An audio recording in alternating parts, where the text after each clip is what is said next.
Should I buy the F-5C? Should I buy the F-4S? Should I buy the F-4S or the F-5C? These three questions are by far the most asked questions on my entire YouTube channel, especially on my live streams. So today I'm going to try and clear up what I think you should or should not do based on my personal experience. And hey, I get it. A lot of people dog on premium players because they're like brand new to the game and whatnot a lot of the time. But in the end, I get it. You're spending your hard-earned money on these things because they are kind of expensive for what they are. But you know what else will help you ease that financial blow whenever you buy things in War Thunder? GE for War Thunder. GE for War Thunder is an app where you can complete easy tasks in exchange for golden eagles. It can be very helpful, say if you have a tiny little bit of research left, but you don't want to play or don't have time for another game, you can use free GE to get you that last little piece of RP. Use my code with the link in the description for 10 extra golden eagles. Check it out for yourself. Now back to the premium planes in question. They're both rank 7 premium fighters for the US, so they're both going to be able to efficiently grind out all the way to rank 8. Before we actually talk about the planes themselves, let's get into the modifiers that each plane has for RP and SL. The F-5C has a 2.32 RP modifier and a 3.4 SL modifier. The F-4S, on the other hand, has a 2.38 RP modifier and then a 3.1 SL modifier. So you're not going to be making as much Silver Lions, but you're going to be making a touch more RP than you would doing the same thing in the F-5C. Now, using these planes as fighters, these differences aren't going to be significant enough for you to decide which one you want to buy solely based off the modifiers. Now, if you don't own either of these, it's really going to come down to what you think is going to be more fun or more effective. What do you think you're going to get consistently more kills in, the F-5C or the F-4S? To be honest, if you're wanting to grind out the US tech tree, you honestly can't go wrong with either one. But obviously, you're still going to have to decide, so hopefully I can help you out with that. I played quite a few games in each one yesterday, and I think I have a pretty good idea of what it's going to be like whichever one you buy. So I started with the F-4S. Now, the F-4S, it is still a Phantom despite the fact it is 11.3 and has AIM-7Fs. In the end, you can't avoid the fact that it is a Phantom airframe, so you're going to have some issues with the flight model itself. But you know what you wouldn't have issues with? Subscribing, because it's free and it doesn't have a flight model. The Phantom is one of those planes that kind of just feels like it falls through the air when you're turning, because that's kind of what it does. And because it falls through the air, you know, pulling angle of attack, it is going to be losing a lot of speed through turns. Sometimes that's not necessarily the worst thing in the world, however, it does kind of ruin the clutch ability of a plane, in my opinion. Especially when you're at a battle rating like 11.3, when there are plenty of planes that just straight up have a much better flight model. First ones that pop into my head are the MiG-23 ML, MLA, and MLD, because you're going to be seeing a lot of those. And those are just some of the planes you'll see at the same battle rating. Now, unless you're brand new to the game and you've never played it before and you want to buy a premium, you guys all probably know this, but with the way the BR system works, obviously there is a spread of 1 in either direction, so you could get all the way up to a 12.3 game or all the way down to a 10.3 to 11.3 game. Usually it is somewhere in the middle. Maybe it'll be a 10.7 to 11.7 game or an 11.0 to a 12.0 game, but the full up tiered 12.3 is possible and honestly is common. How commonly you get up tiered or down tiered in this thing is going to depend a lot on where you're at, you know, where you live, and also time of day. For some reason, I find in the morning, I get more down tiers where I'm at, and I'm in the southern United States, but it honestly could just be all in my head. It could be the exact same. I haven't really gone in and taken like substantial sample sizes. Now, I actually forgot to mention this and forgot it had it until I played it, but the F-4S actually has a helmet-mounted display for both the radar and the missiles. And because it is a Phantom airframe, sometimes it can take a little while to get your nose around, so the HMD is definitely a nice thing to have. And coupled with that HMD, you can carry AIM-7Fs and AIM-9Hs. Most people are going to carry the 4 AIM-7Fs and 4 AIM-9Hs, but some people will carry 5 Sparrows and 2 AIM-9Hs. Unfortunately, you can't carry 5 and 3. You can only carry 5 and 2. But honestly, I find most of my kills coming from the Sparrows. The AIM-9Hs are a bit hit or miss. They're not great at 11.3. Now, I know I dog on the Sparrows a lot in this game. I know I call them like bad all the time, but in reality, they're really not that bad. It's just bad in comparison to the R-27ER, which a lot of planes that get Sparrows as their best SAR missile have to go up against. So that's kind of why I call the Sparrows bad.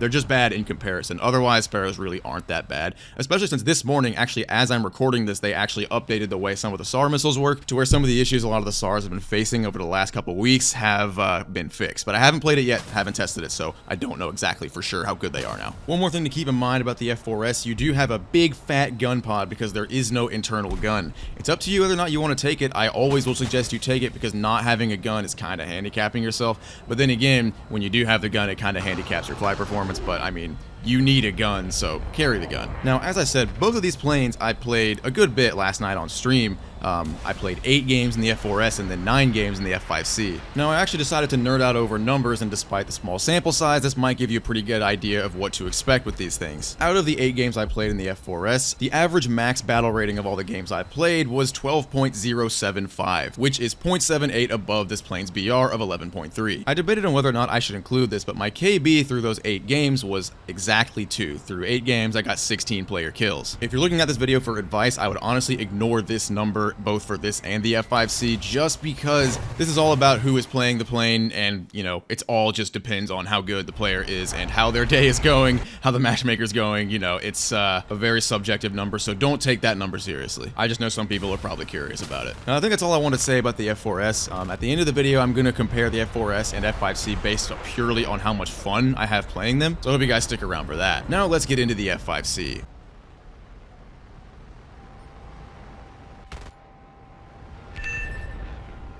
The F-5C is a ton different than the F-4S, both in the way they handle, the way they play, the weapons, basically every way possible within the realm of fighters. It's kind of the total opposite. While the F-4S, you're heavily relying on your team, heavily relying on your radar and your missiles. In the F-5C, you're going to want to lean into the whole rat gameplay. This might be pretty obvious, but the F-5C is a very small plane in comparison to the F-4S. And while it's important to be fast in the F-4S as it is in every other jet in the entire game, staying fast is, obviously very important.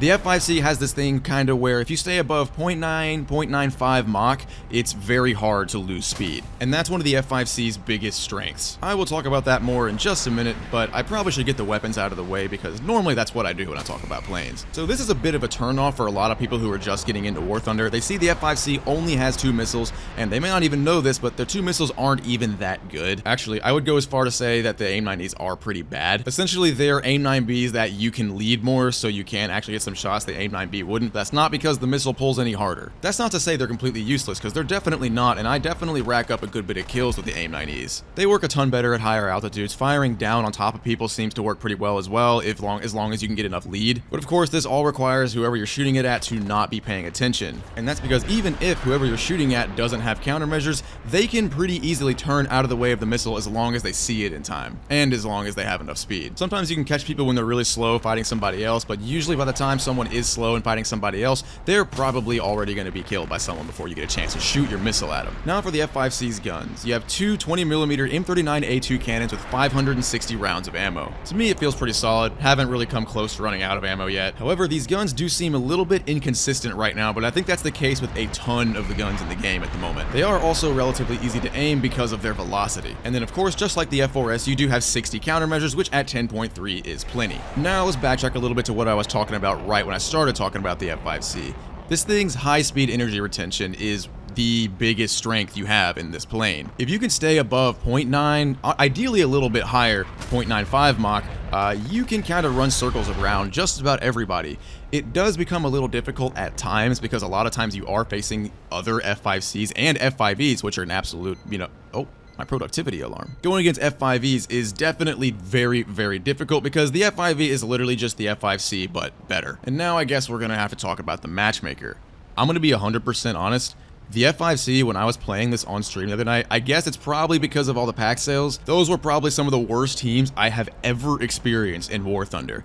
Out of the 9 games I played in this thing, I think like at least 4 of them, I was like 1v7 plus, and a couple of them I was like 1v10 plus. Like I think there was one I was like literally 1v12. You should take my matchmaking experience with a grain of salt though, because I imagine it is a bit worse than normal right now just because of the pack sales. I would expect that to taper off within the coming weeks, but who knows, maybe it won't. I should also mention that almost every single game I would be on a team only full of US players, and then the other team would be US with every other nation, so that also has something to do with it. Alright, now to the my stats section of the F-5C. Out of the 9 games I played in the F-5C, the average max battle rating for those matches was 11.067. Makes for an average max battle rating of 0.77 over the BR of the F-5C, which is 10.3. And it's actually almost exactly the same as the F-4S's matchmaking, tiebreaker was for it over the F-4S's battle rating. And then of course my average player kills per battle was 2.2, which is a little bit better than the F-4S, even though I felt like I had worse teams. Here's all the stuff I recorded for both planes side by side, so pause it here if you want to look at all that. Also, I didn't record the progress of research individually for each plane. I did, before the stream, check to make sure I didn't have any research on the F-15A, which I didn't. And then I checked this morning to see how much progress I had made in that stream just from playing the 17 games in both the F-5C and F-4S, and I made a lot more progress than honestly I thought I did, considering how mid the games were going. And all this progress in the F-15 was done in about 2 hours and 15 minutes, give or take like 5 minutes. And this is with a premium account, by the way. Now, with everything I've discussed today and my experience playing these planes yesterday, I could pretty confidently say I would much rather play the F-5C over the F-4S, and that's mainly just because I straight up enjoy it more. And if I'm going to grind out an entire tech tree, I've got to use this plane a lot to get to top tier. I'm definitely going to choose the one that I think I would enjoy more. And even with the slight differences in the Silver Lions modifiers and the research modifiers, either way, you're still going to get through the tech tree pretty quickly. As for your decision on which vehicle you want to buy, it's kind of going to come down to how you want to play. Do you think you'll have more fun using the F-4S when you're using SAR missiles mainly? Or do you think you'll have more fun playing the F-5C with, you know, something that's much better flight performance, much more clutch ability? I already know my answer. I already told you my answer. I definitely prefer the F-5C just for gameplay. It's just simply a ton more fun to me. Now, I know there will be plenty of people who don't share that experience, but there will probably be some that do. But as I said, grinding to top tier with either of these planes will probably be relatively easy, and it probably won't take you as long as I bet you think it will. But no matter which one you buy, the packs are on sale, both of them for half off in the Gaijin store until January 2nd. And I don't know about you, but $35 sounds a lot better than $70. I flashed it on screen earlier, but if you do decide to buy either one of these things on sale, I do have a 3% discount link. If you use that link, I'll get a cut of the sale, so it helps me out big time, and you get a discount, so you know, win-win. Let me know what you guys think in the comments about these planes and what I said about them. Do you agree? Do you disagree? How do you feel? And if you like this video, subscribing helps me out a ton, helps the channel grow. I'd love to keep it growing at the rate it is right now. Appreciate y'all's continued support. Sorry this took so long to get out. I've been super busy for the holidays, but on that, I think I'm out of here. I'll see you guys next time. Peace.